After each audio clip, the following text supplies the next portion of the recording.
Mga pictures ng mga namatay na sinasabing biktima ng EJK, hindi naman po pala biktima ng EJK kagaya nung kay Aling Sheila na lumabas po sa SOCMED.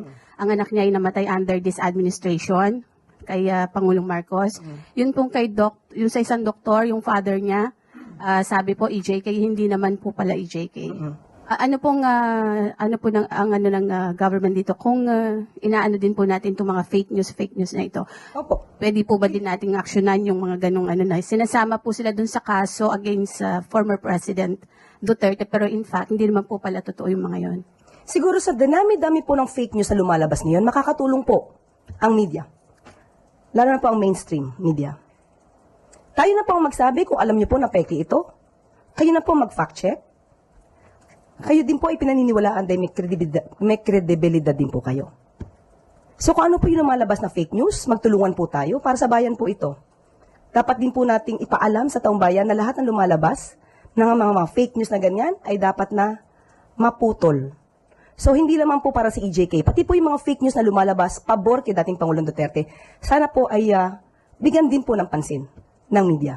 At sana po din po, sa tulong din po ng mainstream media at ng social media, maipakita din po natin kung ano po talaga yung kalagayan ng mga biktima, ng pamilya ng mga biktima ng EJK.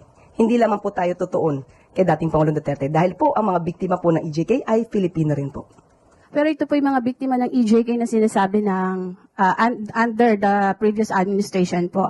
Binanggit po ni Let Narciso kanina kung may masasampulan na ba. Ito po ay identified na talagang kinumpirma ng mga kapitbahay. At least kilala na kung sino po yung tukoy na yung nag-aano ng fake news. Using pa nga po yung kaso ng EJK.